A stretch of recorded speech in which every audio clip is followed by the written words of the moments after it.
They say discipline is just another word for control, but they never met Miss Neves, my teacher in St. Anthony's Anglo-Indian High School.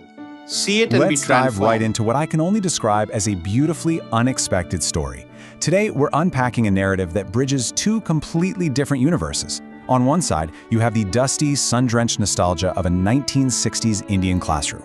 On the other, the sterile, incredibly high-stakes reality of modern cybersecurity. I want you to imagine a quiet, struggling kid in 1960s Chennai who, decades later, realizes that his terrifyingly strict school teacher actually blueprinted the ultimate modern cybersecurity framework. It's this wild collision of a heartfelt biographical drama and a high-stakes tech thriller.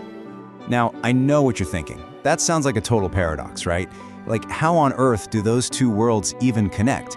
But stick with me, because the answer completely transforms what is usually a super dry, technical IT compliance framework into this profoundly emotional story of care. So let's step into this crucible and see exactly how it unfolded. Picture this. It's the late 1960s. We're at St. Anthony's Anglo-Indian High School, sitting right next to the striking St. Anthony's Church in Puduppet, Chennai. You can almost feel that warm, nostalgic, dusty sunlight of Egmore. This is where our story starts, in this perfectly ordinary world. Our narrator is navigating these very courtyards as a self-described below-average, struggling student. The air is heavy with that intense South Indian heat, and for a quiet kid, the academic pressure is just overwhelming. But standing at the front of this sunlit courtyard is someone who is about to leave an absolute indelible mark on his life. Enter Miss Neves. She was, in a word, a force. Picture an Anglo-Indian woman in her early 50s, always impeccably dressed in long frocks, never a sari. To a young kid who's already struggling, she was terrifying, an absolute disciplinarian who accepted nothing less than pure order and excellence. But here's the thing we'll uncover as we go along. She wasn't just barking arbitrary rules. She was establishing an incredibly deep baseline of love. To her, standard operating procedures weren't just nice suggestions for kids to follow. They were a completely non-negotiable way of life. Let's just look at what it was like under her watch, what I call her crucible of care. Everything, and I mean everything, had to be spick and span. Uniforms flawless, shoes perfectly polished. Homework, that wasn't a casual suggestion. It was a hard deadline, and you literally did not leave for the day until it was done and checked. And while the other kids ran out to play, the ones who were struggling had to stay back during breaks under her watchful eye to master whatever they were missing. Absolute respect for everyone was mandatory. Oh, and sports? Also mandatory. No one was ever allowed to just sit on the bench. Now, to a kid sweating in the Puduppet heat, this felt like punishment. But it was actually this incredible foundation of resilience. She was forcing them out of their comfort zones to protect them. Which brings us to this massive, brain-bending epiphany. What happens when you cross that strict 1960s classroom with defending modern cloud infrastructure? Fast forward a few decades.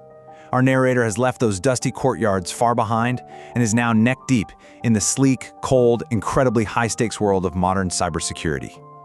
The whole aesthetic shifts here, right? We go from that warm sepia sunlight to the sterile, blinking blue lights of a digital command center. He's staring down a phenomenally complex technical challenge. And that's when the realization hits. To understand this, we need to quickly define what he was actually facing. It's called CMMC, the Cybersecurity Maturity Model Certification. For anyone who doesn't live and breathe IT compliance, CMMC is this incredibly strict, comprehensive framework. Its whole purpose is to protect highly sensitive data using rigorous operational hygiene and uncompromising security controls. It's basically the gold standard for defending national infrastructure in the cloud. It's dense, it's complicated, and for a lot of organizations, it is totally overwhelming to implement. But right in the thick of wrestling with this massive technical beast, our narrator has a flashback. And the realization hits him like a ton of bricks. Those cold, technical controls of the CMMC, they suddenly morph into the warm, incredibly strict memory of Miss Neves. He realizes she wasn't just managing a bunch of school kids in Chennai. She was actively teaching them the core philosophy of CMMC decades before anyone even invented the framework. When you actually look under the hood of this modern IT standard, it is built on the exact same principles she enforced every single day in that dusty schoolyard. Seriously, when you map it out, the parallels are just undeniable. Her deep knowledge of every student? That's configuration management. Wearing many hats and solving problems? That's incident response. Her unwavering value system is your security assessment. The way she lifted up struggling students is literally awareness and training, and her grounded motivation is the core of risk management. I want to break these down quickly so you can see how something as simple as demanding a clean uniform is actually the ultimate security framework. Let's start with the baseline. Miss Neves had this fundamental operating philosophy. She knew and cared for every single student who walked those halls. In the CMMC framework, this is exactly what we call configuration management. That's the rule that says you have to establish and maintain baseline configurations and exact inventories of your systems. Think about it. You can't possibly protect a computer network if you have no idea what devices are connected to it, right? In the exact same way, Miss Neves kept this loving, precise inventory of every single child. Her care was the baseline configuration.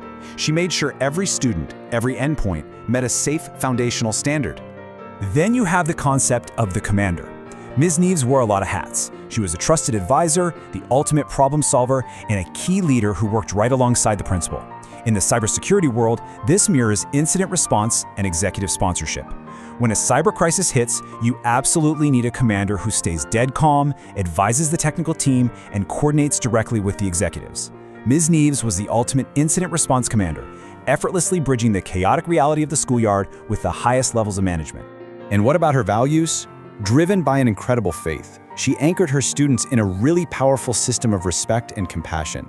In IT compliance, this aligns beautifully with security assessment, specifically the requirement to develop and update a system security plan, or an SSP.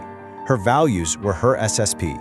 They were the absolute constitution that defined the rules of engagement, the boundaries of behavior, and the uncompromising standard that everyone was held to. She was literally a walking, talking system security plan. Now, kids inevitably fall behind, right? But Mrs. Neves had a strict mandate to lift up anyone who was struggling. In CMMC, this translates straight to awareness and training. A digital network is honestly only as strong as its weakest link. In a mature security culture, if a user fails a phishing test, you don't fire them or punish them, you train them.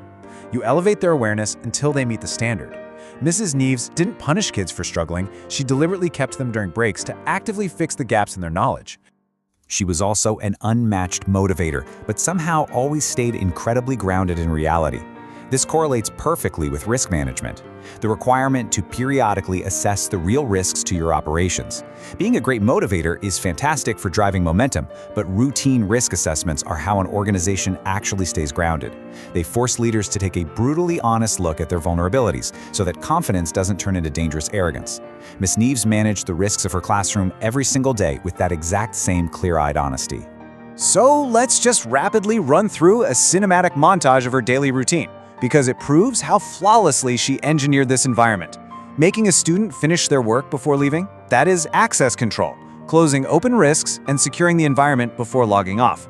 Making kids stay back during breaks, that's continuous monitoring and remediation, finding gaps and fixing them immediately instead of letting vulnerabilities just sit there. Mandatory sports where nobody sits on the bench, that's awareness and physical training, demanding 100% engagement from the whole organization. And her demand for unwavering respect, that's personnel security and governance, building a rock-solid culture of trust and integrity.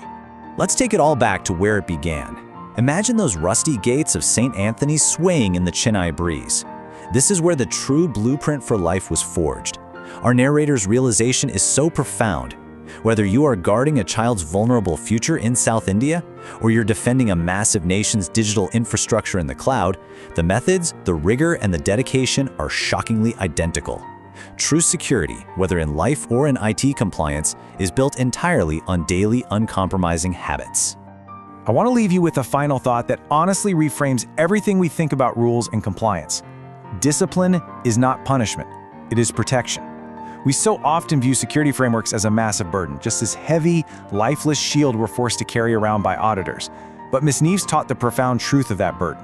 She didn't force those kids out onto the dusty track or demand the homework be finished just to punish them.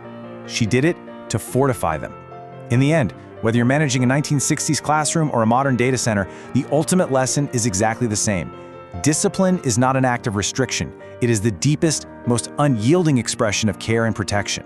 So the next time you're faced with a rigid set of rules or a demanding framework, you have to ask yourself, is this meant to punish me, or is it the exact blueprint needed to fortify my future?